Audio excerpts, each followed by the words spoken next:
So we got a major international story tonight that's shaking up everything from your 401k to your grocery bill.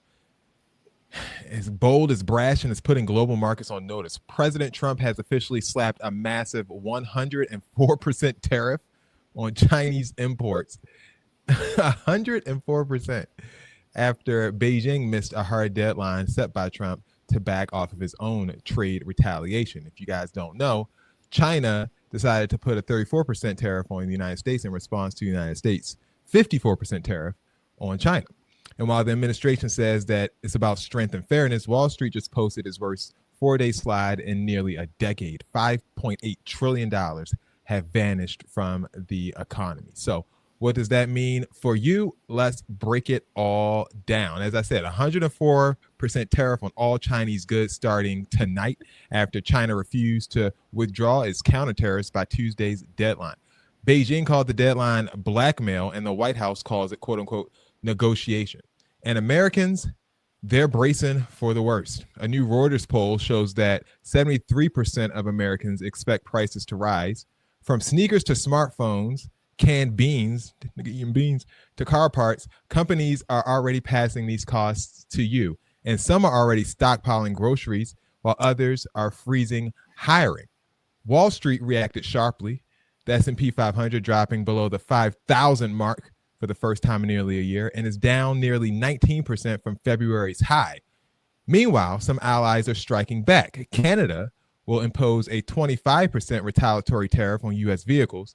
The EU is weighing a list of countermeasures targeting everything from nuts to pharmaceuticals. And Trump, well, as you can see here, he's been out golfing, riding around in his little cart with his friends, something that Congresswoman Jasmine Crockett was not at all a fan of. We are going to talk about efficiency and worry about some solar paneled whatevers. Let's talk about the fact that as of March 30th, Trump's golfing has cost us approximately $26 million. And the last time I checked, we're not getting anything in return for that. So I will get back on my remarks, but I just wanted to point out that maybe we need to talk about the president and his golfing habits. In fact, he decided that he was going to golf as the markets were tanking. He decided he was going to golf instead of receiving for heroes who died serving this country. He has decided that he wanted to play games while the rest of us are really trying to make sure that we can serve the American people. So, Mr. Maroney. Meanwhile, Trump had this to say to the worldwide panic, posting on Truth Social: the United States has a chance to do something that should have been done decades ago.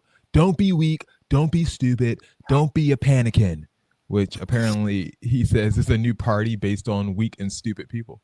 Be strong, courageous, patient, and greatness will be the result. That's what Donald Trump had to say. Just hold on. Be brave. Be brave is crazy when he's taking everything from us. So here's what we want to know. Do you think Trump's 104% China tariff is a bold trade strategy or a dangerous gamble that can tank the economy? And do you think that we have any chance of really withstanding this, or is it just looking bleak? Ty, for a while you said you didn't think he would enable, and we have time to enable sorts of economic measures. Has that changed now that, you know, it's like the first thing he's gotten to? I mean, we are going to be worldly screwed, especially people who were having difficulties making ends meet as is. I mean, I just went to the store for a grocery bill. I got like this real little bit of stuff, and it was like almost $200. So I can't imagine, like, if you're going to shop for large families and you got a lot going on and you actually need a lot of stuff. I mean, this is a joke. I mean, I don't understand. I guess I'm trying to understand the purpose. Like Trump is like, we should be producing more things here. But some of the things that tariffs being placed on, I mean, you physically cannot produce here. So what is the purpose of something? I just don't understand, like, what he, in his mind, like everyone else, we can see you're screwing us, right? But I'm trying to think, like, from his mind, what does he think is happening? Well, he thinks that if you buy American, the money stays in America and the American economy gets boosted from buying There's American. literally things that you physically cannot buy, Yeah. make, Yeah. or produce in these here United States of America. It just is not going to happen because we absolutely cannot produce them. So what is Like iPhones, they were saying an iPhone could cost, if the United States had to make an iPhone, it would cost $3,500 to make the iPhone. And so Apple's going to also have to sell it for a profit. So you're going to have to buy an iPhone for about $5,000 if it comes to the United States. Now, Apple, for its own sake, did apparently buy 5 planes and stock them with iPhones from India to kind of offset some of these tariffs from now. I don't know what that means for future iPhones, but I guess as of now, that's the way that they're going to try to. iPhone's going to have to stop sending those updates that crash your phones to make you buy new ones. That's what they're going to have to do. Okay. We holding on to our 14s. Like they did the last time. Yeah, we holding on to our 14s and 15s and whatever we got.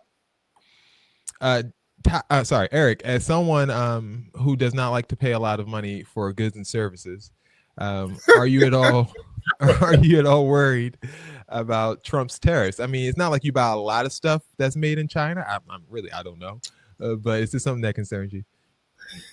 I mean, as you know better than anybody, I'm a sneakerhead. You know what I mean? So yeah, they don't get made over here. Yeah, they definitely don't. They definitely don't make J's in America. So but just like common things, like we were already having problems with computer chips in cars and getting your cars repaired because none of them are made here. I can only imagine what's going to happen now when you try to go get your car repaired. They could hardly get the parts at one time then. So I can only imagine what it's going to cost to get car parts now, or just common things like you just said, getting your iPhone fixed. Wow, I mean, when those planes run out, I mean, did they stock the planes with stuff to fix iPhone repair and stuff like that? Like, yeah, that's all made over there too.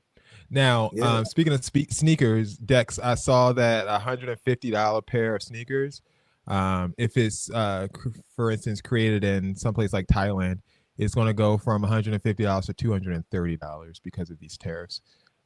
Is that something that concerns you?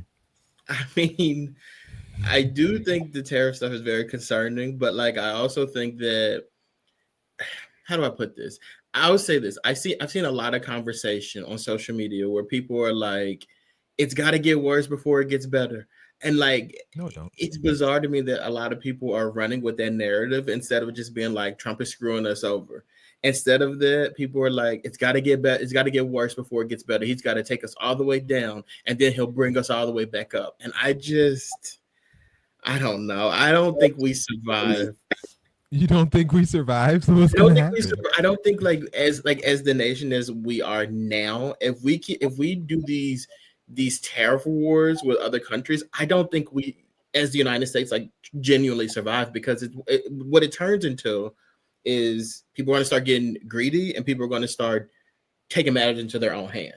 And like that changes things when people are robbing and stealing and killing to get sneakers, which we've seen people kill people for sneakers when they were like $100. You know what I mean? So if you're making them $200, I mean, what do you expect to happen? And then it's getting even deeper when it's in the grocery store. If grocery prices are astronomical, people are going to start stealing out of the grocery store. And another thing that I've seen, and people, by the way, sell the grocery store now.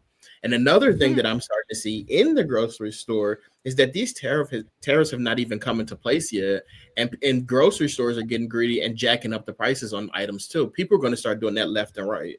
So I think 100%. That, like I said, as the country that we have currently, we won't survive this. We're just not that group of people who are willing to just like suffer. Like, we're not going to do that. You sound like, okay, go ahead, Eric. I mean, that's true, but it's crazy, like what you were saying about the different tariffs that was going on. It's funny, like back in the day, when black folk was down on their luck, what they say, boy, you better put on a pot of beans. We ain't gonna afford to eat. We can't afford to eat beans no more. We're back in the Depression era. Like that's what we're doing right now. I mean, it's gonna get pretty bad, man. There's another thing that I heard. I think it was Beanie Siegels that said, if my kids are hungry, I'll snatch the dishes out of your kitchen. And I'm just saying, like, I just think that's what people are going to start doing.